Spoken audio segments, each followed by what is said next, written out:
this on from the top and jungle music non-stop. Now big up.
One, two, mic check. We take this on from the top and jungle music non-stop. Now big up.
It feels funny to say to Marcus Visionary, like, you know, hey, welcome to the Prophecy, because it's a show that you created that next year will be celebrating its 30th anniversary.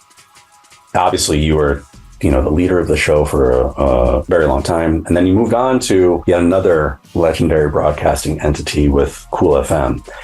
So the tracks that you just released, Prophecy and Super Sunday, kind of celebrate the show. And, you know, for people who are just discovering the Prophecy in the last couple of years, it's been on a Friday night.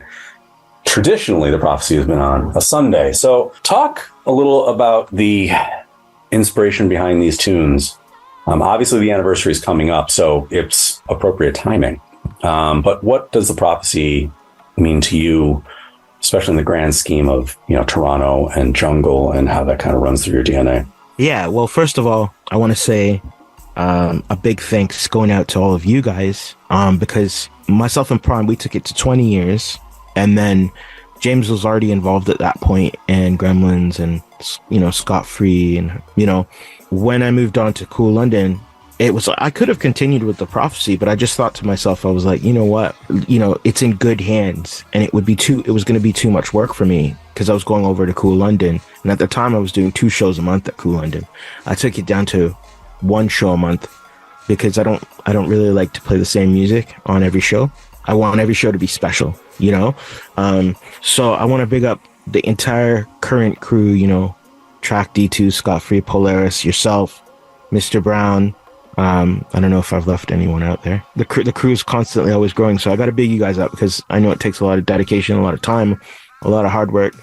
And I'm so proud that you guys have managed to keep, because honestly, it is near and dear to me, man. You know what I mean? Like it really means something to me. There was a hardcore track that sampled the reggae track Prophecy that the Hard Crew used to play. And so when we chose the name, I think the original was by Fabian or something like that. But that's where we got the name for the Prophecy. And the whole idea was just like, some of us live for the future. You know what I mean? And this was the most futuristic music at the time, because we were Reinforced kids, and Reinforced was always about pushing the envelope and, innovating and taking breakbeat music and Detroit techno and all of these influences and fusing them together. Jungle and drum and bass, it is the definition of fusion. I don't think people understand, even to the point where it's like a fusion of culture, a fusion of musical styles, and it's limitless, So I have to big you guys up. That's where we have to start. But yeah, Prophecy was like, it was a dream for me as a young DJ coming up in the scene, listening to Malik X for many years, who used to play rare groove and soul, and eventually would start playing early white labels that he would get from his family in England. And then he would have Dr. Nolan as a guest, right? And these guys were British expats who basically brought rave to Toronto alongside Danny Donnelly, Danny Henry, Exodus crew. And then there was Chemistry, which is Alex of London. So it's the very early days of rave. But watching them build their thing over at like the Cameron House with Mark Oliver, and it was totally inspiring to me. And the music was just moving at such a fast pace as well. The innovation was happening so quickly, because, we were playing like Chicago house music, and then all of a sudden we're playing Detroit techno, and then boom, in from London, all of a sudden now it's LFO and Warp Records, and all of this stuff was sort of happening at the same time. You had Soul to Soul and the Funky Dreads and big cultural revolutions happening all at the same time. So there's this super excitement, and we wanted to be a part of that. That's what Prophecy was. So when we started at 88.1 CKLN, it was myself kind of spearheading it, and then bringing in all of the DJs. So all of our resident DJs, so Medicine Muffin, Jungle PhD, Roughneck, Dr. No, Hard Crew, they would all come down. Eventually Mystical and Sniper would come down, right? And we used to have these late night fill-in sessions over at 88.1 CKLN. And it was crazy because back then, you could smoke in a building, and these guys were playing dominoes and playing cards and, eating food. And we're having these late night sessions, and we're young. So it was a really special time. And it became so popular with the ravers because it was really the only place to hear the music in the beginning, outside of James St. Bass, he had 89.5 hard drive, and we were avid listeners of that. You know what I mean? Malik X wasn't exclusively rave. He would just play 1 or 2 tracks here and there. He'd play a lot of rare groove and stuff like that. As kids, we were like, oh, we want all jungle. And this is like from 1992. We were like, yo, jungle is where we're at. We want to hear a whole night of jungle. So, December 92 started our rave company. It was called X-Rave at the time. We had Lost in the Jungle, which is like, so was that? I don't even know. Was that 30 years ago? 31 years ago now. Yeah. 31 years ago now. So, Yeah. you know, and that was with the whole Delirium crew. And then 93, we started Delirium, an event called Smile. But, yeah, man, it's been an amazing journey. You know, I had a really great times over at 89.5. Big shout out going out to Ken, the program director. He was with us, and he was such a great supporter of what we did. I mean, the only reason why we were able to keep our show was because he kept renewing it and allowing us to continue. And the fact that he kept you guys around for another 10 years is a testament to what you guys have done and the effort that you guys have put in to keep it there, because they bring in new shows and they freshen it up. And so the fact that you guys haven't been cut is amazing, you know. And I know that even if you guys were cut, especially in this climate, you can continue the prophecy on your own and be just as successful. That's the good thing about the time that we're living in now. You know what I mean? We're not dependent on institutions, you know, because when we came in, there was no internet. I think a lot of people need to remember, people would record the show every Sunday, and that was their music for the week. My friend Jeff and I used to drive around. We used to listen to a show in Buffalo on, was it 88.7? It was called the Essential Groove with Tim Wagner. And he would like play drum and bass in there. There would be like rare groove, there'd be some house, trip hop, and jungle. Mm-hmm. And we're like, whoa, what's this? And like, we're just driving around. We couldn't really go out to clubs or whatever. And that was our first exposure. So it was kind of similar to, by the sounds of it anyway, the show that Malik X used to do. So gotta give shouts out to those early radio shows, because those were super formative for us. And then, you know, we got on Buffalo State College's radio station, WBNY 91.3. And friends of mine started, you know, they called it the Buffalo Underground, and it changed to Underground FM. And that's where I started emceeing on that show. So to come to the prophecy years later was something that was, it was like kind of a full circle moment, but it was also like, oh my gosh, I get to be part of this like legacy. It's obviously very historical. It's been going, you know, next year, like I said, it's going to be its 30th year, and there's no show in the Western Hemisphere that has gone on as long. But the times have really, really changed. Obviously, the internet has completely changed everything. The way we buy music has been completely, you know, supplanted by streaming. There's 1,000,001 places now to get mix shows and stuff like that. So, you know, you stuck with Cool as it made its transition from Cool London to, you know, back to the airwaves as Cool FM when Rinse took it over. Yeah. And so you're back on terrestrial radio now. So to you, what kind of place does radio have in our landscape with all the choices that we now have? Well, I still think that radio is super important, whether, you know, it's online radio. It still does the same thing. You know what I mean? Because it delivers culture, right? So it's really just about different tastemakers, you know, whether, you know, diggers really, you know, because the best shows are all about the diggers to me, you know, like that's why I chose to only do a show once a month, because the amount of digging that we have to do twice a month, it's not for me, because I'm not just coming to the show to DJ and play the same stuff that I played last month. There might be one or two, maybe three tracks that I'm really feeling that'll get thrown back into the mix. But for the most part, it's new and old music that, you know, there's always a mission. There's always something that we're trying to say with the selection that we're playing or where we're at in this current time. You know, like, for example, like I'm super, super proud of this resurgence in jungle and breakbeat hardcore and rave. There's so much of that sound coming out now that's brand new, not old school, that you can't even keep up. You can't keep up. That's how many artists and labels that are pushing the original sound. Basically, I think during the pandemic, a lot of people, they reflected on what's going on. And drum and bass became, you know, just sort of this race to be the clearest production, the loudest production. How can we manipulate this bass sound, you know, 90 different ways? People, I think for the most part, lost sight of the music and the whole feeling of rave. Because original rave music did something very specific, you know, it moved people in a very certain way.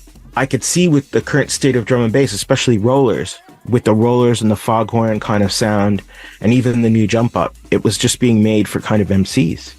right? Now, don't get me wrong, there's a place for everything. And I congratulate those guys who are dominating that sound where it's for the MCs. So you've got all your MC performers and they roll with that sound, because the original rave jungle breakbeat sound, it was more for hosts.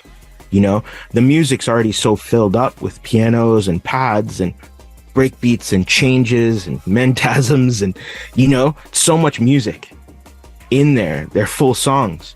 As drum and bass progressed in the raves, I think there was a lot of pressure, especially in the UK, to make it more stripped back, more MC friendly, but also to stripping it back, giving more room for just the weight of the bass and the drums, that they just kept moving further and further away from the music. So some songs would actually hit, like if you tune to some songs, they're just drum and bass. There's very little music. There might be a little bit of music in the beginning, you know, maybe a touch in the middle. The reason why Brad and I fell in love with the music was because it was music, you know, fully composed songs. Like, we're reinforced kids. So it was like some songs would have 4 different parts in one song, you know, and from the darkness into the light. Those songs really, really, they give you goosebumps on the dance floor. I remember there was a scene in that old Metalheads documentary that was out like years ago. It was on VHS, and this girl is in the bathroom. I don't know if she's at Blue Note or if she's at a rave, but she says about jungle, this music hits me here, and she touches her heart, and it hits me here, and she touches her crotch. And that's, I think, when you said it used to move people in a certain way, her little statement kind of sums that up, especially because, you know, jungle was slower back then too. So there was, it allowed for more space for the music to breathe a little bit. The bass could breathe, it could penetrate you a little deeper. That's why I kind of love the fact that there's so much jungle and drum and bass coming out now. That's like 160. You know what I mean? It's like a little bit slowed down, because I do miss that. Maybe it's just because I'm old. I don't know. You know what? That scene, just to cut in quickly, that 160, 165 scene, for example, is very linked to the vinyl revolution that's been happening, because the guys who are buying the 160, 165 jungle, they're not really messing with 170 BPM. So, you know, when Brad and I, we have the labels, like, you know, many labels, and we're catering to the 160, 165 and 170 plus. And so there's a method to everything that we've been putting out and in thought. And we're like, okay, we've done this. It's like touching different bases. But, you know, I find when I listen to breakbeat hardcore and jungle, it's kind of like I'm listening to a reggae sound tape. I get the same feeling, because it's like, you know, it's like you're not dependent on, there's not going to be 64 bars of just bass and beats, right? It's just like, it's a song. So there's changes, there's things constantly happening. And for me, it's more exciting. Like, played at Drumcraft on Friday night, and that was just unbelievable. Like, it was rammed at 11:30. I was going to say, it looked like an amazing party. Yeah, it was one of my, and I've been to many of their shows. That was one of my favorite. I was fortunate enough to play at this one. So I want to big up the whole Drumcraft crew, because they're like our Rupture, you know, right. what Rupture's doing. So big up Double O, big up Mantra, big up the whole Rupture crew. And Rupture at Corsica is not a big place, you know, just sort of like how Metalheads wasn't a big place initially, and they're like these hubs for culture, and, you know, they're spoken about across the globe, you know what I mean? And so Drumcraft at 254, it's completely special, you know what I mean? But it even led to me, because I played a 1 hour set, and I said to Brad today, I was just like, yep, I'm going to do an all night long session coming. Like, I'm you know, to celebrate, you know, 30 years of Lost in the Jungle, I'm going to do an all night long, you know, all vinyl and intimate and interactive, you know? The times have changed a lot, and some of us find ourselves reaching backward to find the things that we fell in love with. But we also are looking inward to find the things that we need. So you are the epitome of the modern drum and bass artist that is almost like a self-contained machine. You know, a lot of the music that you play is your own. A lot of the music that you play on your radio show is your own. A lot of the music that you release on your labels is your own. when you first came out the box as Marcus, when you made the transition from Marcus to Marcus Visionary, you were obviously releasing on other labels, but as time went on, you became, I think, more insular in a lot of ways, maybe out of necessity, but it's also sort of was a precursor to the fact that so many artists are realizing that record labels in a lot of ways are obsolete, so where people can do a lot of the things that record labels do on their own and establish their own, not only musical identity, but their own brand, their own scene, if you will, create their own hub of interest, create their own hub of supporters. So how did Inner City Dance actually kind of come into existence?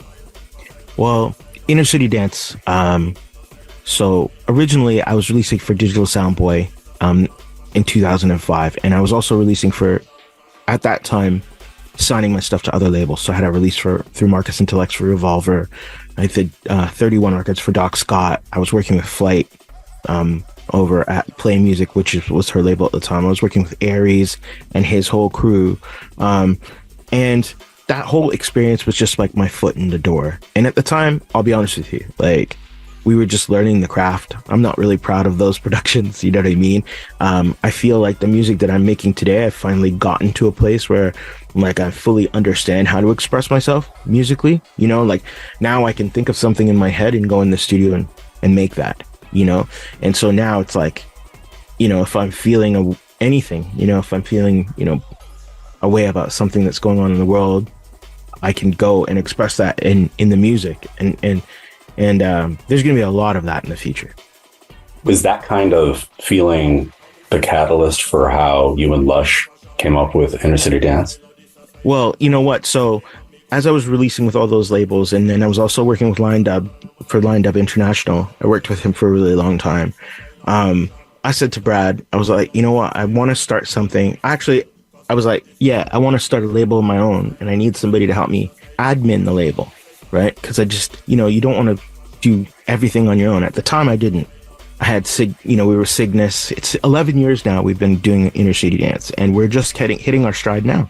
It's only been the last 2 years that I decided, you know what, I'm going to really just focus on Inner City Dance, right? And then basically out of necessity, I said to Brad the other day, I phoned him and I said, listen, I remember this call, because last December, I said to him, I have to start a Bandcamp of my own called Tribal Life. Because with Bandcamp, the money from the buyer goes straight into your PayPal. So I needed something to supplement my income. And since I've started it, it was the best thing I could do. I think I'm at like 22 releases now on Tribal Life since last December. Now, with Tribal Life, do you stream as well, or is it strictly Bandcamp? It's strictly a Bandcamp label. Nice. Bandcamp allows you to do a lot of things that, because remember, our music is very sample based, Right, and so right. with Cygnus, and the algorithms and the AI now, you have to be cautious with sampling. But in saying that, a lot of the new music that I have forthcoming, it's all played. I might use some Clash tapes from reggae, but that's sort of like, it's not a recorded, copywritten piece of material. Right, absolutely. You know what I mean? So it's so deeply part of the culture. You know what I mean? So how many labels are part of the Inner City Dance conglomerate, I guess, for lack of a better word? Yeah. Well, we've got Inner City Dance. Right. And then we have Stereo One Music, which was started as an outlet for our more jungle kind of stuff. Okay. But then now it's just pretty much release one on Inner City, then another one on Stereo One. And then we have Inner City Dubs, which was initially a label that was for UK Funky and Garage. And now we've mainly moved it over to, because we've changed direction. And it's like, now it's mainly like breakbeat hardcore. And then we have Rocksteady, which is a bootleg label. Okay. Yeah. So, like most of the people, it's funny because most people don't know, all the aliases are me, right? So it's like X-Rave is me, Channel 1 is me. Almost like pretty much everything. Because like when you'll see the artists like Jesta, you'll see Krugo's on there now. You know what I mean? But everything else is because, you know, I wouldn't be able to put out this amount of music as all Marcus Visionary, you know? So we just started putting, and sometimes we don't even put an artist, you know, it'll just be a track and the label name, right? So there's 4 labels on the Industry Dance brand, and then Tribal Life Music is actually the 5th one. So it is still part of our group. Brad still promotes Tribal Life, and because Brad, listen, I have to big Brad up because he knows that that we need to do this to keep the machine running, right? At the end of the day, and I want to salute everybody who supports me over at Tribal Life as well, because it pays my bills, it buys my groceries, it's paid my mortgage before. So it's been going really, really well. Like my first year in December, it'll be like, so I'm an advocate for Bandcamp. I know a lot of people are afraid because they've just been sold for the 3rd time. Well, I was going to ask you about that. So what are your concerns about Bandcamp going forward, especially because the company that bought them is a music licensing company. So it seems to run basically counter to what Bandcamp's original ethos was to begin with. So are you worried about the platform? I'm always a little worried about the platform. I mean, especially like, you know, we've been with it while it's been sold before. You know, unless you've got like an Elon Musk character who decides that they want to buy a platform and then destroy it. Most people, when they buy something, they buy it because they like it. And there's a reason why they're buying it. Now, Demure made a post, and his post was suggesting that people should make sure that their publishing and everything was right, because he was worried that, I guess, they were going to try and, you know, kind of seize some sort of ownership through a loophole in the fine print, being like, all of this music is on our site, therefore we own it in some weird way. But I don't know what the development is with pertaining to that. I mean, at the end of the day, Bandcamp is massive. I heard they've laid off people. I heard people were a little worried that some of the staff layoffs would, you know, cause the site to not run correctly. But so far, so good. Everything's been really the same. Bandcamp is a game changer. It's like pretty much the last thing for artists, you know, like.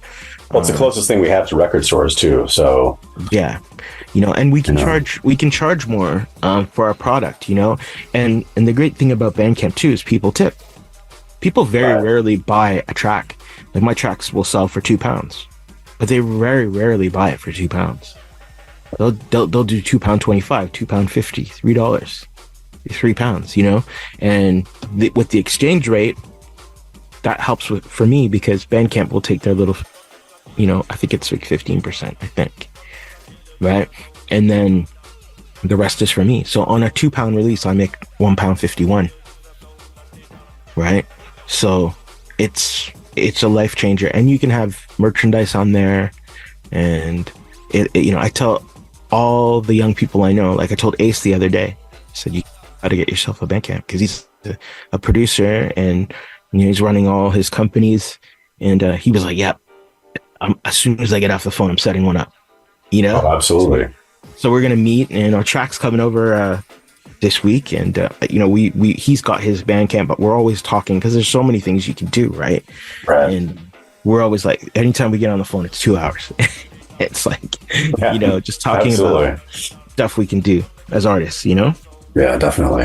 I kind of love the fact that they can do like Children of Zeus during the pandemic basically did like a concert from Bandcamp live, and wow, you know, they sold tickets through it, people got to watch it. Mm-hmm. And I was like, that is really innovative. It's totally different than just like, say, a Twitch stream. Like you can make it like a special event and sell tickets, and it seemed, you know, I'm actually surprised that nobody has come up with like a clone or like a knockoff of Bandcamp, like an alternative to Bandcamp yet. I mean, obviously Bandcamp's very effective, but you know, there's nothing like it around, and I'm surprised that no one's tried to make that happen. You know, to be like the Apple Music to Bandcamp, Spotify, you know what I mean? It's kind of like that. I'm surprised that hasn't happened yet, and I'm kind of hoping someone does actually, because just in case the worst happens with this new owner, you know, a lot of people, myself included, I've got music on there. I don't want to have nowhere to go other than, you know, I would be so sad. Site. I would be so sad about it because, you know, yeah, just having to re-upload your entire catalog. And you know, it's kind of like if you lost your Instagram. My Instagram is my diary now. You know, it's I put so much stuff up there. Like, I don't care. I'm not one of these artists who are just like, oh, I want my Instagram to look like, you know, I'm some sort of what do you call it, influencer, you know, and it's Right. it's all perfect. Like, you know, today I pimped out my Audio Technica headphones, and I let people know the cost and how to do it, and you know, things like that. I saw that. Yeah. You know, I love that. I love, like, you know, I'm definitely, you know, you know, I'm not even gonna say how many years I've been doing this, but it's my turn to kind of give back to people. So, you know, I'm gonna be doing like little talks where I can give, you know, people the game, you know, because this thing is like, if you're an artist now, you have to be the CEO, More than an artist, the admin, you're the Right. you know, you're the promoter.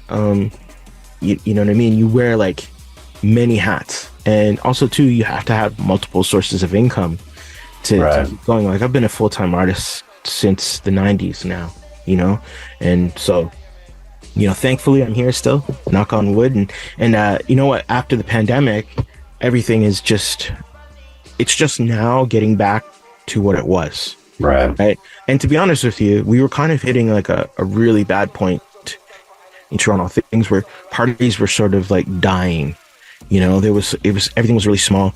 Right. I remember. People were really depressed. Everyone was just in this, you know, but I think people didn't realize it was kind of like, I think the pandemic made people realize that the only person who is going to make this thing go is you. So like the MCs realized the only people who are going to throw MC parties are the MCs. You know, the jump up DJs, especially, they realized the only people who are going to promote jump up parties is jump up DJs. So everyone, same with jungle parties. Everyone realizes like, yo, we have to actually pick up, you know, the baton and run with it and actually put our money where our mouth is, because no one's going to, you know, people were depending. It was really funny because I was like, you know, there's a lot of jungle DJs. I was like, these jump up promoters are never going to book you. Like, they're not interested in what you do. And that was going so many different ways. I was just like, you don't do what they, so like I play multi-genres, you know, so like what I play at Destiny, that's me being a DJ. Right. I play for Destiny, right? So it's like, you know, that's another hat I wear. It's like I'm a multi-genre DJ, you know what I mean? So I can go play liquid set, I can go play dark set, I can go play breakbeat, hardcore, jungle, and a lot of, that's something that hasn't really passed down. You know, a lot of DJs will be like, well, I play rollers and jump up, or, you know, and that's it. So, and then they're wondering why they're not on all these other events, right? So a lot of the time when I get a call, it's like, hey, we're having a Ragga Jungle event. Can you come? Boom. Right? People will call me, even on this tour that I just went on, right? Hey, we want a jungle set. Hey, we want half drum and bass, half jungle. I had that, you know, in Portland, because I was coming on after Double Urban and before Ray Keith. So it was like, I did both, right? So it's like, you know, I always say being versatile as a DJ is like really crucial, you know? I mean, obviously you have to like what you play, but even now I've gotten back into house, jacking house and garage, you know. I mean, I did my first set just a few weeks ago for Jeremy Prom, Cesario, right? And we're going to be doing stuff like that. I'm launching a party called Jack's House Party with Flipside and Ms. Megs. Oh, so okay. Watch out for that. Yeah, because we're Big just up Flipside, by the way. Once again, we decided with that was, you know, Toronto's very segregated when it comes to house music. You know, you'll go to a disco house night, you'll go to a jackin' house night, you'll go to a tech house night. We were like, everything under one roof, all just house music. Let's go play house music and make people party. Take away the idea of just hearing one thing all night long, you know? Absolutely. And he loved that idea. He was just like, yo, that's going to be fun, because like they play after hours, him and Megs, and Toronto's a tech house city. Tech house rules Toronto, right? So most of the house, a lot of the big nights you go to, it's just tech house all night long, or techno, right? But imagine the freedom to play, you know, US garage, UK garage, techno track, jackin'. It's just variety, right? So that's coming, and then obviously we're taking the boy band on the road. A lot of people have been booking Inner City Dance, so that's gonna be happening. And me and Brad have been embracing it. We're like, wow, like we didn't even really instigate it. It's just that people saw it on flyers, and then all of a sudden now we're getting calls regularly, and they're like, hey, can we book Inner City Dance? So we call it the boy band. It's it's funny that I say it all the time. But one of the key components, I think, to anyone being successful as an artist or as a promoter or whatever, is the name has to be correct. And Inner City Dance is a pretty killer name. It's a great name. It also, harkens back a little bit to Inner City Life. Yes. So it's like it kind of goes all through Jungle's DNA all the way back to yesteryear. So it's kind of perfect. So, the name is fucking spot on. So the two tunes that you just released, Prophecy and Super Sunday, tell us a little bit about Super Sunday. Obviously Prophecy is pretty self-explanatory. I mean, you even have the radio drops going through there, 15,000 watts of power. Like, yeah. Initially Brad was just like, oh, I don't, because Brad's not a movie sample kind of guy. Right. And it sounds like a movie sample. He's like, oh, and people might not get it. And I'm like, well, I was like, I don't really care if people get it.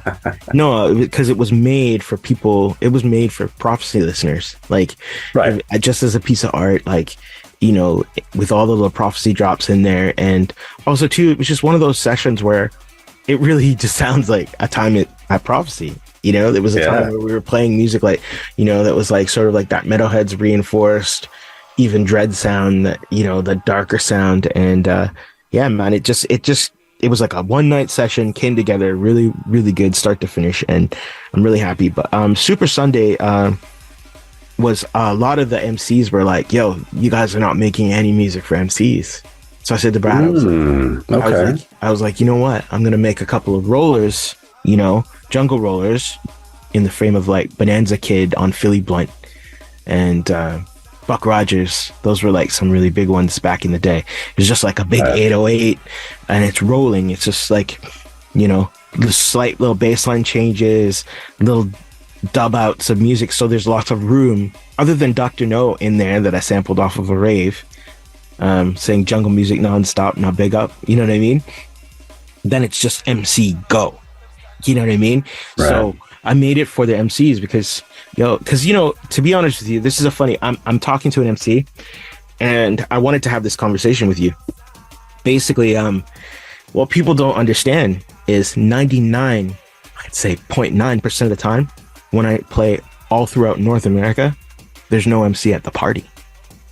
So it's gotten to the point where now I always ask for a mic, and I've been doing it by myself, like many artists, right? There's a few reasons for this. Some cities don't have any MCs at all, like at all. Right. Right. So it's become something that's not even part of their culture. It's not even a discussion. It's not even a discussion. They don't know about it. They might know about it if they see an Andy C set and they see Tom Piper. Right. Yeah, Tom Piper in tiny little letters next to his name. Yeah. But you know what I'm saying? Like, so yeah, for sure. So there's the aspect of many cities don't have it at all. Right. And then also too, there's for example, like, I'm not going to name the company, but a really big company in Toronto doesn't have MCs because they were getting complaints, so many complaints about the MCs that they just said, you know what, we're not going to do it anymore. Right? Unless the DJ comes with an MC, right? Or the DJ asks for an MC. So that's where they decided to go. And they were kind of like, unapologetic about it only because they were just like, this is the decision that we're going to make. Right. And so creatively, some people have gone there. But the reality of me being a DJ is that most of the time I play without an MC in North America. And when I go to the UK, there's always an MC. There's always a host, Right. Only one time I played at, funny enough, I played for Rumble in the Jungle, and they always have MCs, but there was nobody MCing for me that night. It was like something was missing, But I think also too, they thought you mainly play Ragga Jungle, so I can fill up a set with just a lot of vocals, you know? So I know this is near and dear to your heart. I personally, like, you know, on the record, prefer host MCs, right? For me, it's about the music, right? I'm not one of the DJs that you put on where it's going to be barred out. Now, I can play, like, I played with Caddy and Bandit the other night, and Caddy was like, yo, can you play some instrumentals? And I played instrumentals for them, right? Because when I used to play at the raves back in the day, there was a whole period where it was just like 5 MCs on the stage. Right. And me playing like Clear Skies and Titan and The Nine and The Beginning. And, you know, it was that golden era period of drum and bass, but that was like really heavily MC laced period. Right. You know what I mean? But yeah, it's now split. It's 2 parts of the culture. You know what I mean? And it's not to say that I don't, every once in a while, I get to play at those shows, but it's very rare. You know what I mean? And so whenever I see these discussions on like these drum and bass forums, like I always say to people, I'm like, wow, you know what? People are not realizing that most of the shows I play don't have MCs at all. Yeah, it's crazy. You know, and the company we're talking about, the Toronto company we're talking about before, like, I guess my view has always been, you know, MCs are an intrinsic part of the culture. I feel like if you're not supporting all of the culture, you're kind of profiting from the culture. I respect why they are making that decision. Yeah.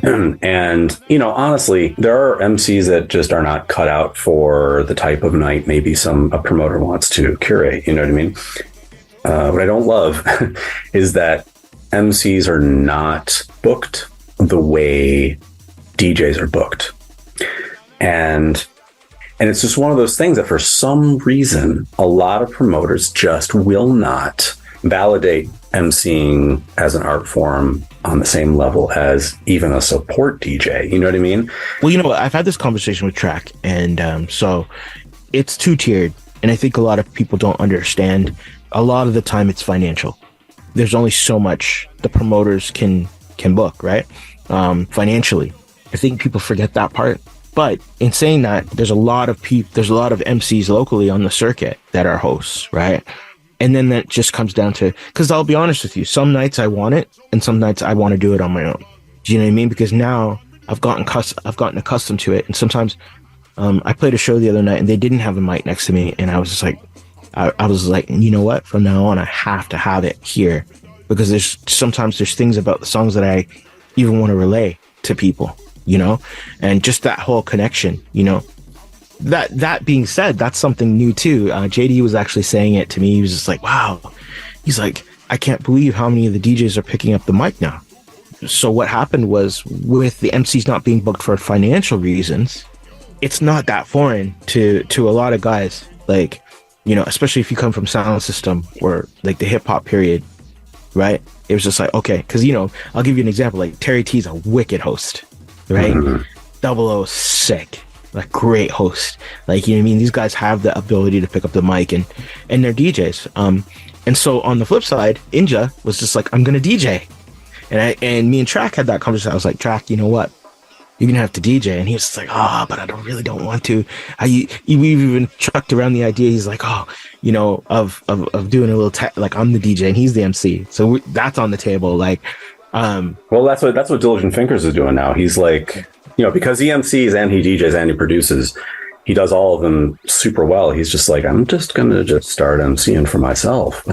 And he's been doing a lot of that. So when he finally got brought out to Canada, out west, that's what he did. And he's kind of been doing that ever since. So let's wrap this up with, is there any particular tune that you've put out this year that is kind of your favorite, the closest to your heart?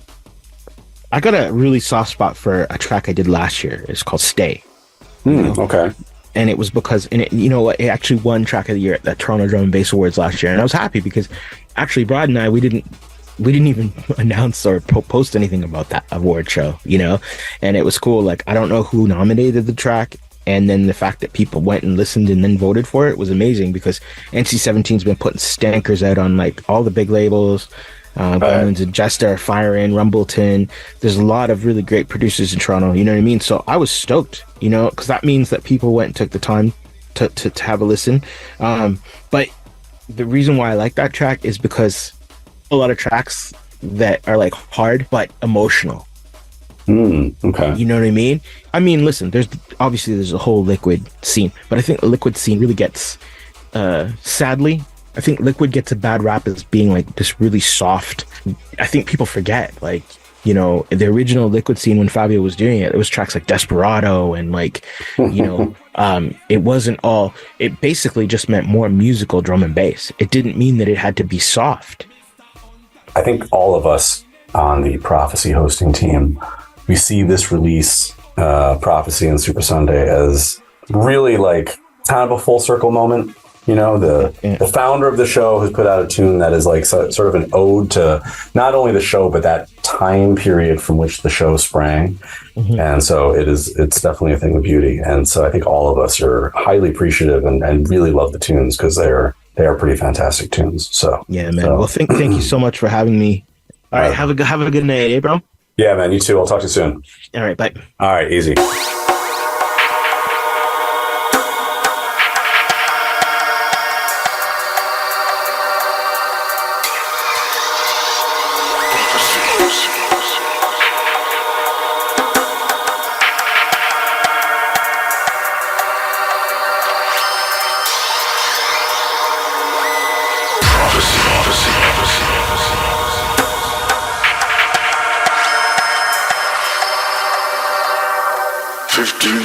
Watts of power.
From the backyard hobbyist to the all-out welding and machine shop, Metal Supermarkets has what you want, how you want it, when you want it. All cut to size and delivered with no minimum order size. Metal Supermarkets has you covered.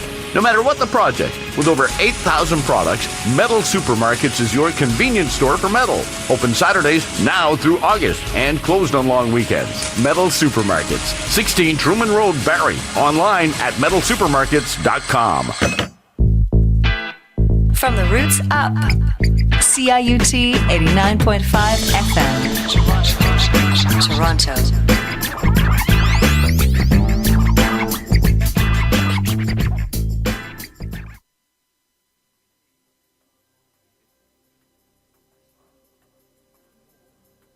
Okay, so yeah, you've got a brand new release on Liquidity entitled Pool Hopping. So tell us about that tune, the inspiration behind it. I'm curious about the name. So you gotta fill me in on that. Well, the tune is out. The inspiration behind the name, I guess, I don't really know. Some songs, the name kind of just goes with the mood of the song, and other ones, I literally have to sit there and think of something, and that's the worst for me, because then it just feels like forced. But song needs a name, and I can't just name it, song number 34. So I think because of the whole lightness of the track in a way, and all the synthesizers and kind of the the danciness of it, it just made me think of summer and sunshine and heat and cool water. So I guess, I just kind of thought about when I was a little younger. I used to go to this park called Christie Pitts. I'm sure most of you know where it is. And we would go there after dark, and we would hop the fence and go swimming. And then we would hit up another pool the same night, and then we would try and hit up another pool the same night. So essentially that's called pool hopping. So I guess that's kind of what I thought about while I was writing the track. And the inspiration for it, it kind of just came from that first vocal sample that I had. I kind of had it laying around for I don't know, maybe 10 years, and somehow I've missed it this whole time. Or maybe I've heard it before and I forgot about it, but I heard it again, and it just kind of went from there. So it started with the vocal, really. I was talking to Marcus Visionary. He said something. He said, now I can think of something that I want to hear, and I can go and create that thing. So he can visualize is obviously a poor word when you're talking about coming up with a concept for a song, but he can visualize essentially what he wants to create and then go and create that thing. And I'm always curious when it comes to producers about their process. Do they come at it from a place of they can hear it in their head and then they go and try and make it? Or does it sort of come together? I don't want to say by accident, but I mean, when you're creating music, a lot of times it is the result of happy accidents. Mm-hmm. So for you, is it one of those things where you kind of have something in your head that you know that you want to try to create, or is a lot of that sort of like a happy accident? I definitely go at it with the intention of, I know exactly what I want to go for. 9 times out of 10, it never ends up like that, though.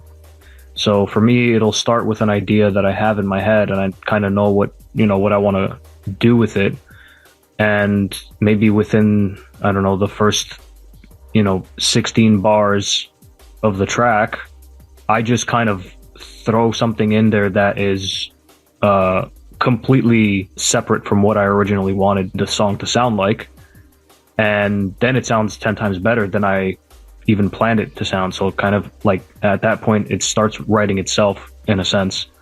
So most of the time, yeah, I guess I start with an idea, but it never ends up with that same idea. It always ends up almost totally different. I'm fascinated by the semi-consciousness of creativity, where the creativity almost takes the creator on the journey as opposed to the other way around. Mm-hmm. And authors frequently talk about this, where they end up surprised at what their characters end up doing in the story that they are writing. It's almost as if not that the story is writing itself, but that they are discovering the story as it happens. Mm-hmm. And I don't think that a lot of people who maybe are not creative types I don't know if they can necessarily empathize with that kind of thing. It sounds kind of bananas when you try to explain it to somebody. But it really does happen quite a bit. I know that lyrically speaking, my lyrics surprise me all the time when I write. When I draw, it's definitely something like that. How often do you find yourself going, whoa, and you are surprising yourself as you go? Yeah, quite often. And I've had people ask me before about my, writing process, and people that aren't even into music, or, well, everyone's into music, but they're not musicians, and, they're not producers or anything like that. They don't write music. They're just interested in how it works. And funny enough, like a lot of the times I spend probably 75% of my day humming things in my head, melodies and, different kind of chord progressions and whatnot. And I almost feel like, I've heard this song before somewhere, it's definitely been done. Like it's definitely a song out there, but most of the time it's not. It just sounds like it is. So most of the time I feel like I'm almost not original in my ideas.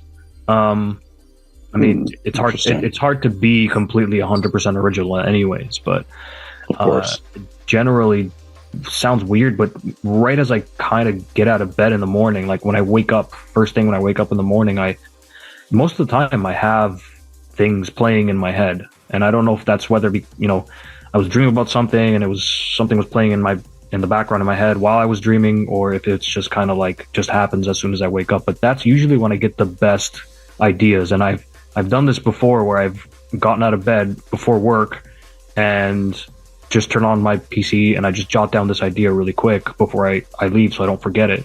And that's where like Lessons Learned came from. That's where Distant came from.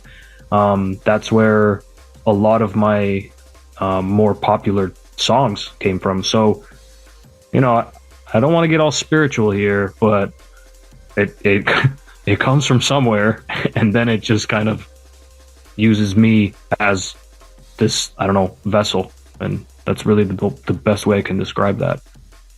So. It's funny to bring up spirituality, and I don't ask this as a way to pry. And I know that a lot of people are hesitant to talk about spirituality or faith or the supernatural or whatever you like to call it. I'm a Satanist. So I was going to say, is there a particular role in your life for spirituality, or are you, I guess for lack of a better term, are you comfortable not knowing what lies beyond or within? If that makes sense. Yeah. I mean, look, I was born and raised Orthodox and, baptized in a big wooden church. And, my parents were very, church going kind of people. Oh, now they're less. I remember when I was young, it was almost like a weekly thing that we do. And over time, obviously, after we moved to Canada and all that, when I was about 10 years old, I guess life just kind of took over and we stopped going as much. And, I mean, look, my parents still have, little rosaries and stuff like that. And my mom, like, she holds all these kind of little icons of like, Jesus and Mary and all in her room. But as far as me, right now, within the last probably 2 or 3 years, I discovered this group called High Lung, and they are a, for lack of a better term, folk band, but you really have to listen to them to really understand what they're about. High Lung means healing in Norse, and they're all from Norway, or that general area, and they essentially play what was considered pagan music back in the olden times. And I went to see them when they came to Toronto. I saw them live, and they just blew my mind. I mean, I have not felt that kind of emotion towards an act or group, musical group, in, I don't know, ever. Really, ever. It was absolutely incredible, and I was thinking about it for weeks after that. The thing spiritually that makes the most sense to me would be like essentially paganism. Nature, the earth. Nothing about like there's one god or something like that. It's more so I feel like I'm more connected to the planet itself and kind of preserving it, and animals, and I strongly believe in spirituality when it comes to animals and animal figures in your life. I mean, that's probably the best way I can describe it, but I don't really like practice anything spiritually. I mean, I wear a little Norse pendant around my neck. It's a little like it's called Mjolnir, and it's basically Thor's hammer. And it's a pretty popular thing for Norse mythology, and I've seen a lot of people wear it too. But so I just kind of wear that kind of like a reminder of just perseverance and strength when I need it, and that's pretty much all I need. There's been one song that I'm currently working on, or it's almost finished, but it's kind of in the process of being finished. Funny enough, it's called Midgard. And that's kind of the only track I've ever made that's inspired by that side or that part of me, where it's like more so towards the Norse mythology kind of area of things. In terms of like feeling like you're tapping into something that is beyond your understanding, does that happen often when you're creating music, or is it sort of like it's a fleeting happy moment when it does happen? That's a good question. And actually, a lot of times that I do write, especially the more, I guess, the more stuff that is kind of on the lessons learned type of vein, that's got like piano and strings in it and stuff like that. I mean, there have been times where I've been, playing the chords or, writing the song along, and I mean, I'm not gonna lie, I've teared up before, like, just writing this stuff, and it's not something that I expect. It just kind of happens, and then I kind of have to, I kind of just like sit back for a while and just go, whoa, like that was intense. Like that's going to be a really good part of the track. And I've had, people message me online and tell me that, it's affected them, that particular track has affected them sort of in the same way. So I've been able to connect with people on that level, which is actually very intimate, and you're connecting with complete strangers on that. So I think it's just because when I write music, I allow myself to be the absolute most vulnerable I can be, because that's how I create the most, that's how I create the truest sound, of myself in a way. So, and I'm not I'm not afraid of that or anything, it doesn't scare me away. It actually draws me more towards it. So if I'm writing a tune and I get overwhelmed with emotions, I'm going to keep writing, or whatever. And, then I go back and edit things and do all that. But the initial process of laying down the foundation is when it usually, like, when it happens for me. So, you departed the hospital conglomerate. And since then, you have released on a number of different labels. And I think musically, you have found several different steps of evolution, if you will. So talk about how you maybe have changed as a musician since leaving hospital, and how your outlook on your future plans within drum and bass have or have not changed.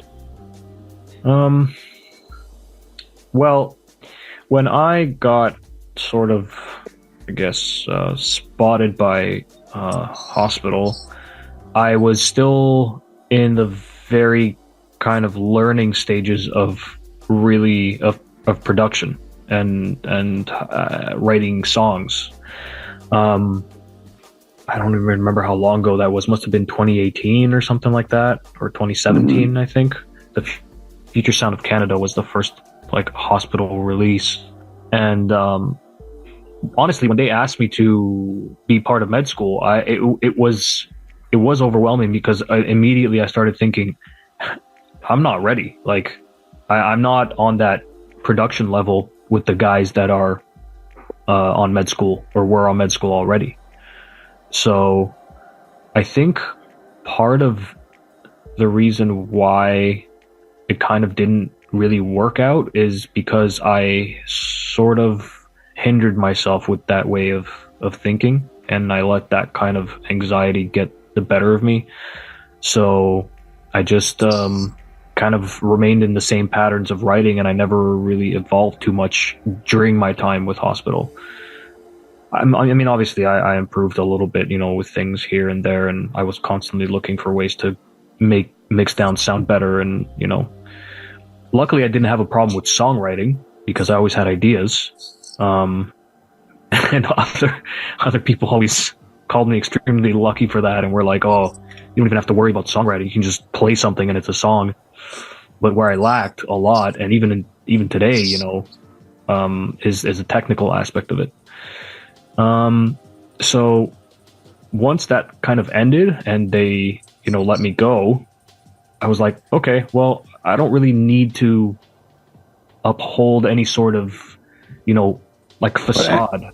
I don't need to uphold this sort of facade anymore. I don't need to have this, this thing about me anymore, because I'm not expected to, perform in, this many tunes, or write so many songs in this amount of time, or the pressure was kind of just completely off. And so I was able to just essentially not care, and just wrote what I wanted to write and like to write. And with that came the technical aspect also getting better, because I really just could spend a lot of time learning. And I think the biggest problem with me and hospital at the time was that I was not producing enough quantity, as much as they preferred. And that's not on them at all. I mean, that's nothing against them. It's just I wasn't ready. I just wasn't at that point where I was ready for that kind of output. Did you find that they were a label that I don't want to call them heavy-handed, but did they seem like they wanted to be involved in the songwriting process? Like, did they have a lot of notes for you, or did they kind of let you do your own thing? When it came to like hospital releases on compilations, they really didn't have much to say about the structure of the track. Like what things I chose to put here and there and whatever. If anything, the only suggestions that they kind of brought up were again, more technical mixdown stuff. That's really it, which I always kind of appreciated. Being with med school, however, because med school kind of had their own two guys that were the head of that branch, and because I was a med school artist, I wouldn't say they would try and like change the writing process or change anything about the tracks. But if I put a lot of elements in a track, and sometimes I had a problem with this where I put way too many things in one song, and it's like this wall of sound that happens and everything kind of gets, lost in there, they'd suggest, maybe take this element out or take that element out and try it with just these. And they were kind of trying to help me get a little better technically, So you and I have talked a lot about how the industry continues to change in a way that often leaves artists out in the cold, or fending for themselves in ways that artists either never expected or shouldn't have to expect. So, I mean, for instance, Spotify just announced that you will not get any royalties from Spotify plays until you reach 1,000 streams, which, for a lot of bigger artists won't be a problem. Mm-hmm. But for smaller artists, they're immediately, their back is up a bit. I think a lot of artists, and I've said this in my interview with Marcus, are realizing that record labels to some extent are obsolete in that artists can do what record labels already do for them outside of, say, massive promotional machines. Yeah, big promotion. Yeah. And now that you have stepped away from, what is arguably one of the key drum and bass institutions, and now that you've existed outside of it for a while, how do you see your future in drum and bass going forward in terms of how you release music, how you promote music? The industry is changing. Well, you are changing as an artist. So how is that going to work going forward? I think I'm evolving, rather than staying stagnant, which is surprising. And it's also a very good feeling. And I've never been a big self-confidence kind of guy, but lately I've had a lot of confidence in my ability with writing music anyways, and DJing and all that. I mean, what you were saying about artists realizing that they don't need major labels anymore. The hardest part of this whole process, being solo and being by yourself, really is, it's the promo aspect. It's the promotional aspect of it. I mean, I still release with labels, but I'm not, bound by contract to any of them. And I don't think I ever will be, unless it's really good, terms. And I think going forward, I mean, I'm just going to keep doing the solo thing, because it's been working quite well, and it's going to be working even more so in the future.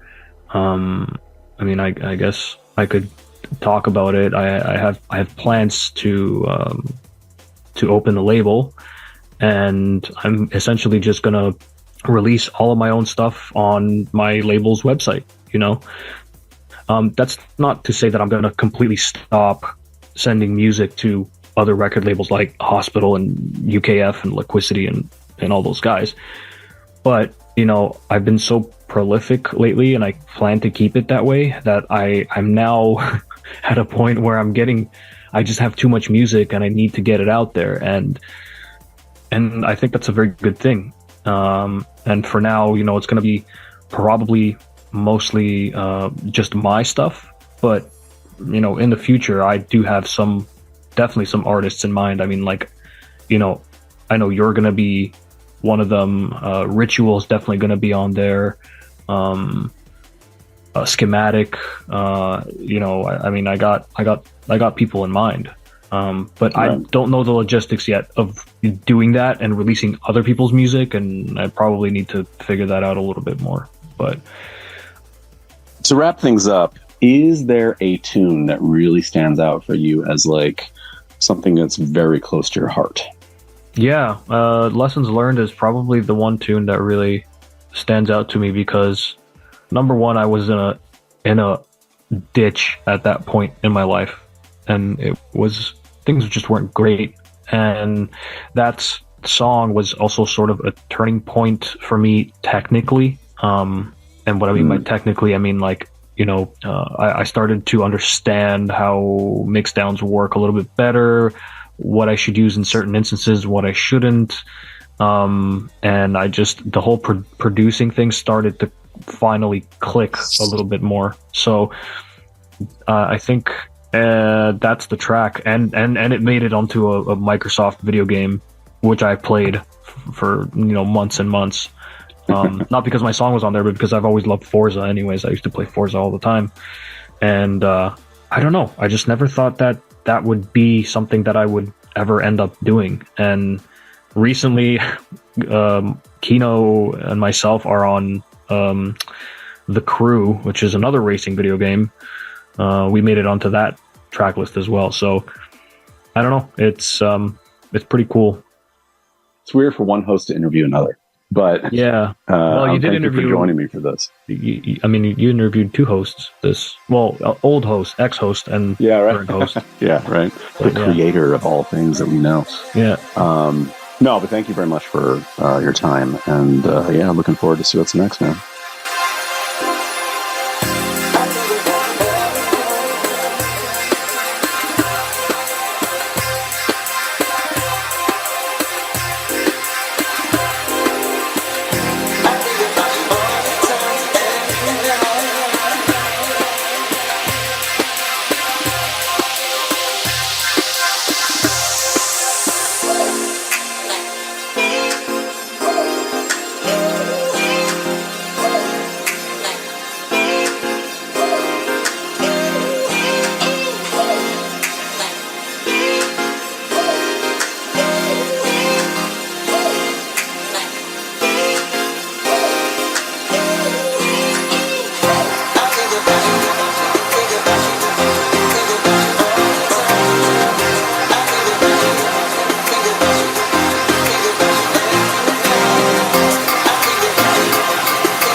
So you have a new album coming out, and I noticed on the promo that it mentioned jungle as being your first love. So let's kind of go back to that.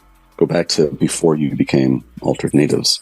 Yeah. And how did you make that journey from jungle being your first love into what you had become known for, which is, techno, house, broken beat, etc.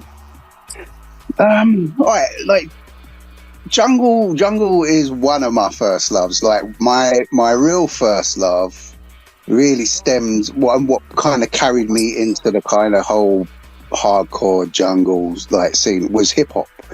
Because like when I was a kid, like I'm old now, so like when I was in primary school, what you call, I think, kindergarten, that was when breakdance and the whole kind of b-boy and electro, that sound kind of came out. So I must have been about 7 or 8 maybe. That was kind of my fascination, like where my fascination with electronic music started. Through my primary age, through my teenage years, I was very much into old school hip hop, electro.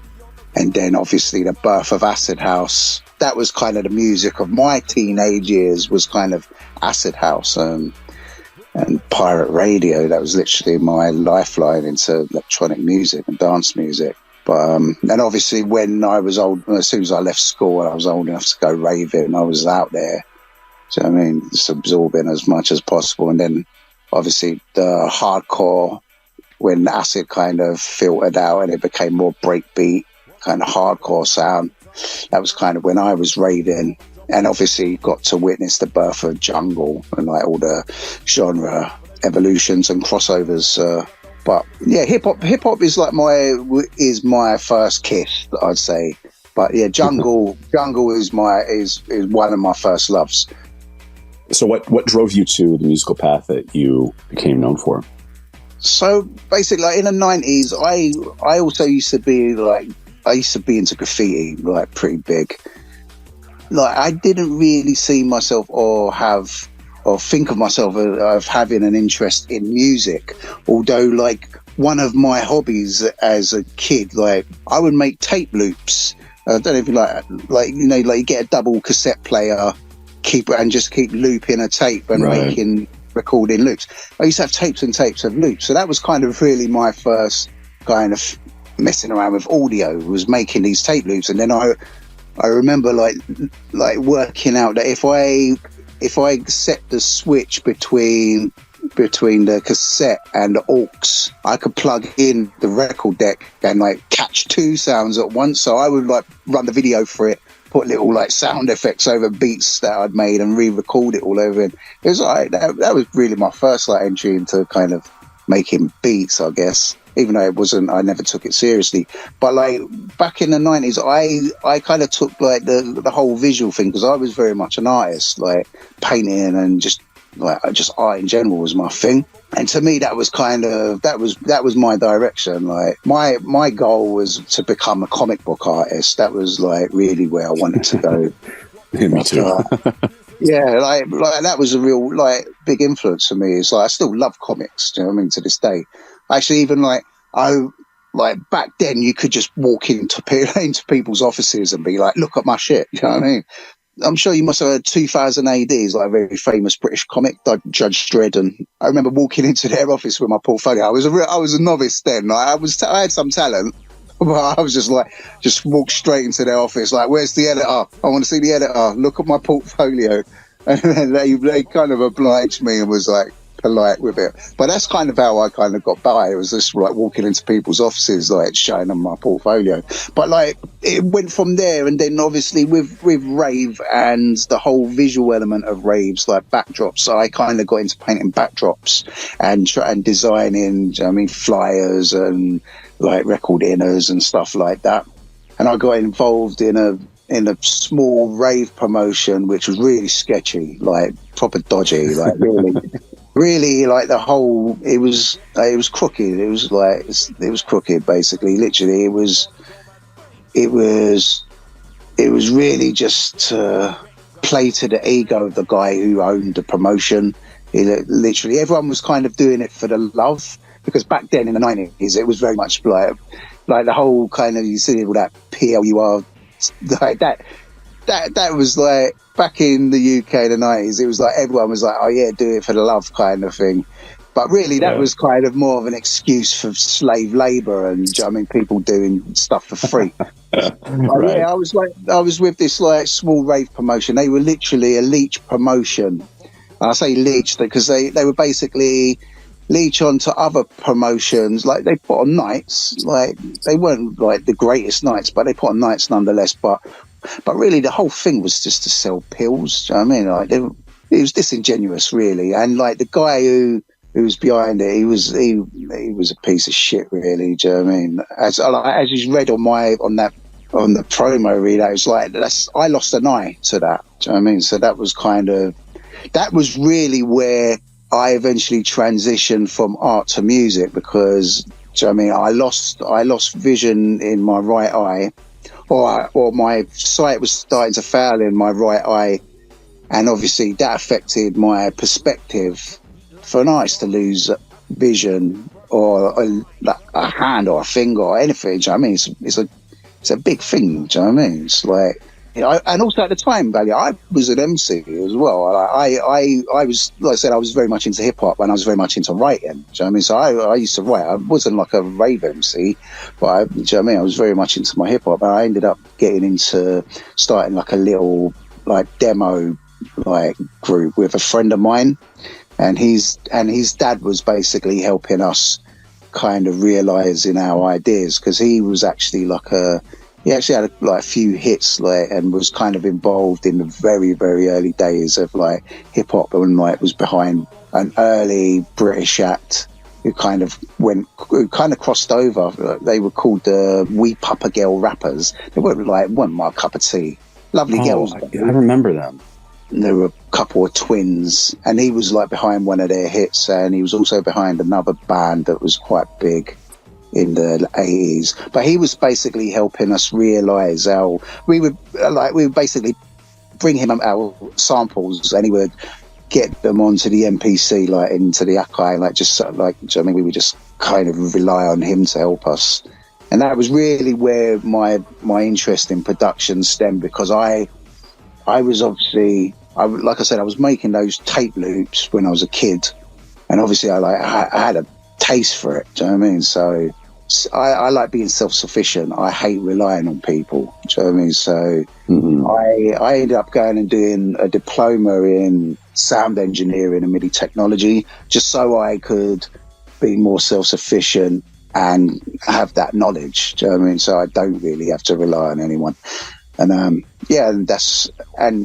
that was around 99. That was literally not long after was how Alton Apes was born, because I was picked up by a friend of a friend who was working for Westminster Council, and he needed someone to kind of run a training program, which was basically taking kids, what they were calling disenfranchised youth from West London, and teaching them basic studio technique and music industry awareness. And that was me and another guy. But like, my thing really was, I was being brought in as a mentor, because I was one of these disenfranchised kids. Do you know what I mean? It's like I'd been through quite a turbulent childhood, and my teenage years weren't exactly great.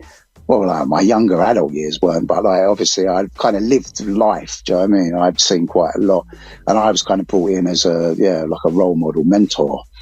And that was in conjunction with People Records, which was run from Goya Distribution, which was the mecca of broken beat. That was where it all kind of revolved, and all the music came through and passed through. And my first introduction to the guys, that was when I found out who was involved. One of the core crews involved were Reinforced, was Mark Mack and Digo, for Hero. Right. And those guys, I absolutely loved their music, growing up. I mean, they were the most influential on me in my raving years. Like, every record from Reinforced, that was my shit. I mean, literally. So when I found out those two were involved, and they were kind of one of the major crews kind of as like in the Godfather's a Broken Bee. I was like, I should do this, because at the time I was still like messing around making hip hop beats and jungle. Back then, like late 90s and like mid 90s, like there was no real social media, so it was all very much earning your stripes and trying to network and meet people to kind of build your name. And it was really hard to kind of break through and get recognized and get your music played unless you knew people at the top. There was like a very inner circle, outer circle. So like my last memory of before when Natives was born was kind of like, I think it was like 98, maybe 97, 98. Me and my friend Jay, who I started was in doing the hip hop project with, he was adamant, we've got to take this beat to metalheads. It was the worst. It was the worst tune ever. It was really, really ambitious, Valiant, right? It was at the time, like when you come out the studio, like when you're buzzing because you got, oh yeah, I've got a tune, and like you can play it at home, and like you're like, wow, this is great. But the levels but we managed to get a sit down with DJ Storm, and she actually obliged us and was absolutely lovely about it. The whole time, like it was like I kind of knew, like my heart was like, this is dog shit. You know what I mean? But she was absolutely lovely, and like sat for a listen to the track, like critiqued it, like, do you know what I mean?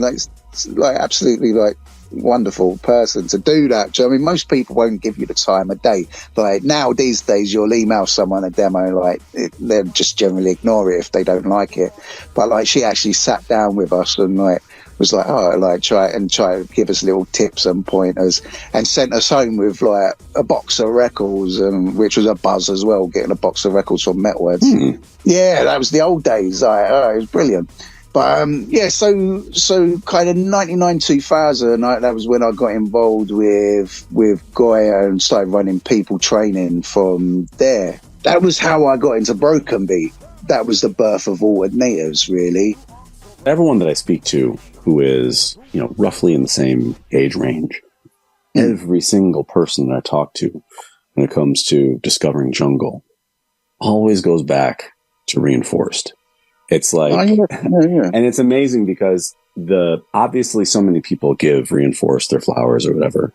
But I don't think they are sung as heroes nearly enough. No pun intended there. I can't completely. No pun intended there. I don't think they're sung as heroes nearly enough for the role that they had in birthing jungle and drum and bass as we know it. I've noticed even pre like jungle, like Reinforced was going like. I remember my first experience like hearing like For Hero and Reinforced in a dance, and it was like must have been like 91, 92, and that was when they did Mr. Kirk's Nightmare, which was a massive tune there, and it was like completely mental, like kind of. I don't know if you're familiar with it. They sampled like a PDA about drug overdose, and it was like, Mr. Kirk, yes. Do you have a son named Robin Cook, age 17? Yes. I'm sorry, Mr. Kirk. He died of an overdose. And then he's like, in drops like a mad bell sample. Ding, ding, ding, ding, ding, ding, ding. Mr. Cook? Yes? Do you have a son named Robert? Robert Cook, age 17? Yes. I'm sorry, Mr. Cook. You better come down to the station house. Your son is dead. Dead? How? He died of an overdose. Come down to the station house. Come down to the station house. Come down to the station house. Your son is dead.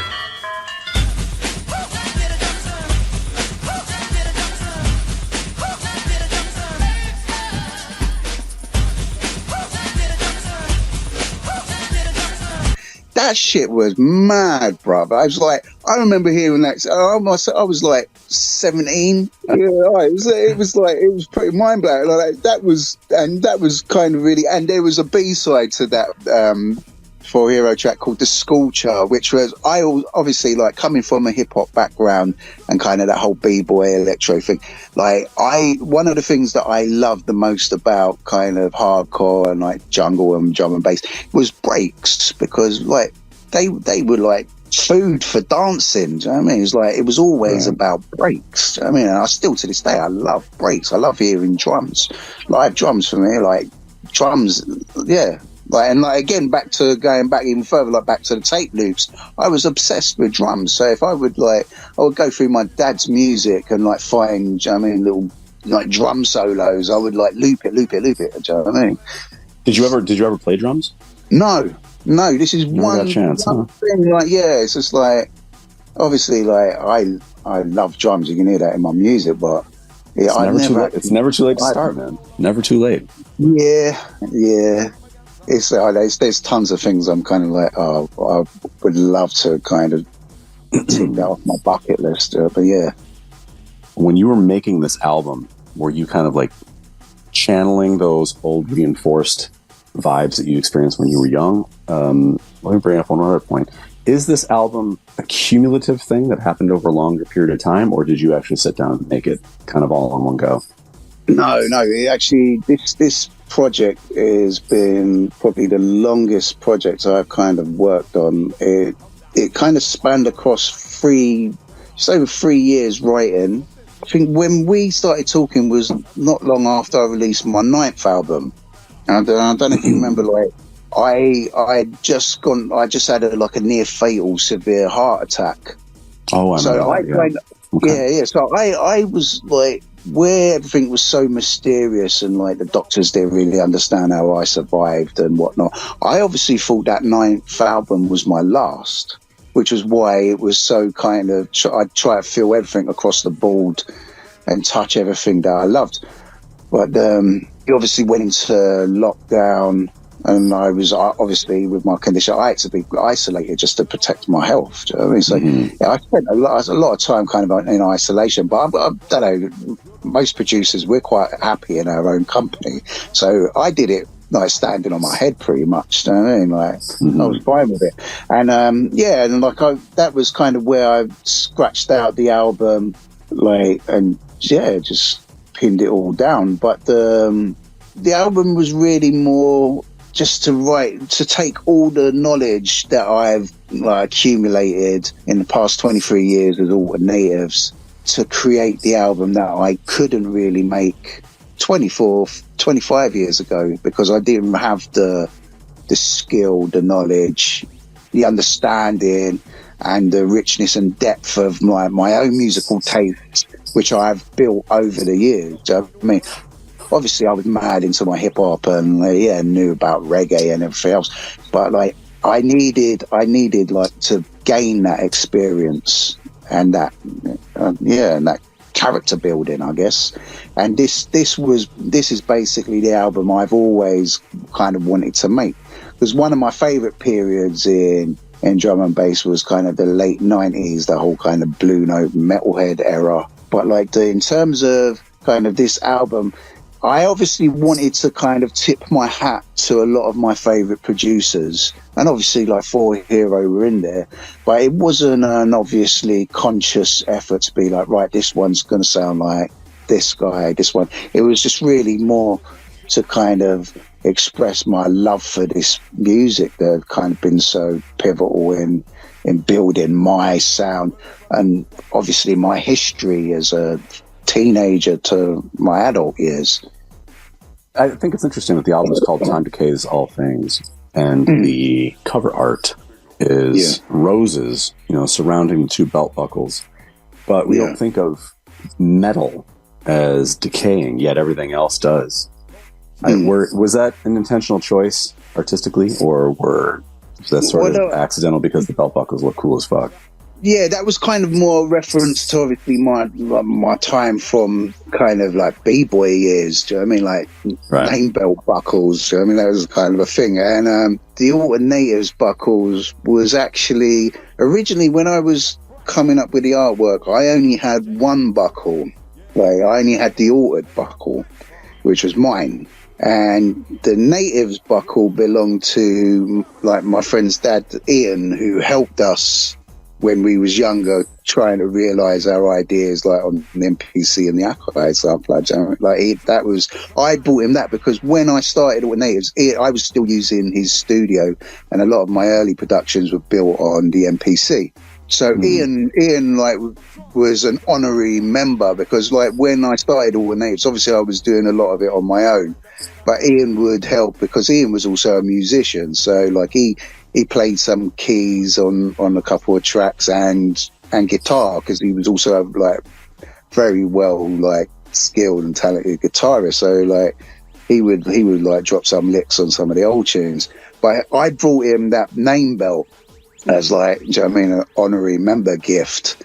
And he passed away like a couple of years ago, like to cancer, like during lockdown, which was kind of heartbreaking because I couldn't even attend his funeral. So like when I was making the artwork, I just had the altered buckle and like the idea of the roses, the decaying roses. And then when I spoke to his wife Carol, I was like explaining the artwork, and I said about Ian's buckle, and she actually said she wanted to return it to me because it was like a gift that I brought Ian, but like it made sense to return it to me like when I told her about the artwork. So that was really like how it came into completion. Like the artwork's just like homage to a past friend. I mean, I lost quite a few friends like during lockdown. I lost 3 friends who like were really close. So finishing this album was kind of therapeutic because everyone was kind of invested and wanted to hear it. It's like I lost like one of my best friends, Phil Asher, who's like very well loved in like UK house, and also like another friend like Andrew DJ Biggo, who was like was a local face in Hackney growing up and also a jungle DJ. And he was like super buzzing to like hear this album finish, but obviously he also died of pancreatic cancer. So it was a tough time. So like this album, like is like very much dedicated to like friends of past. I mean, but especially the artwork was a homage to Ian as well. Cause he was someone who kind of acted as a teacher and a mentor when I was like writing music, and he was also like family as well. I mean, we were all very close. So clearly, you know, death, mortality, life cycles and stuff like that. That seems to permeate this entire thing. Yeah, especially like and my own mortality and my brush with mortality, like which was why it was such an important thing to kind of get this album pinned down and out there. Do you know what I mean? It took me a long time to kind of craft it and get it to a level where I was completely happy with it. Do you know what I mean? There were a couple of tracks, like when I had finished the project, I was still humming and hawing about, but yeah, I fixed them and they're like, yeah, I love those tracks now. Do you know what I mean? So, and also one of my things, like in my, I don't know, my trademark is also kind of releasing consistent music. So I don't really like releasing filler. So I mean, I like everything to bang. So I mean, it's like, and they're pretty much every album. It's like most people make the comment of it's like it's consistent. So I mean, like every tune is banging, and that's all kind of become my benchmark. Is there a track on the album, a track or two that is particularly close to your heart? Like if you had to save one baby, which baby would it be? Probably the title track. The title track. I know it probably isn't everyone's cup of tea, but Time Decays All Things just really kind of summed up my kind of adult life through to my present. That whole like with the vocal sample as well, like Demons Always Chasing. Because I have had a colourful life, like compared to most. It's like, do you know what I mean? And I've survived so much, Valiant. Do you know what I mean? It's kind of mad what I've kind of lived through and survived, where a lot of people I know are dead or in prison or, do you know what I mean? Like, just messed up. So, yeah, Time Decays All Things is probably the most personal, kind of poignant to kind of my reality. So the album, once again, is entitled Time Decays All Things, and it comes out when exactly? December the 1st. December the 1st, it'll be 1st. available to stream on all your normal streaming platforms and available to buy on my Bandcamp page, so on the I4I Recordings Bandcamp. But yeah, December the 1st. Excellent. All right, man. Well, thank you very much. This has been great, and hopefully we can catch up next time we drop something juicy. Yeah, man. Yeah, it's been a pleasure, Valiant. Thank you for having me on, man.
Thank you.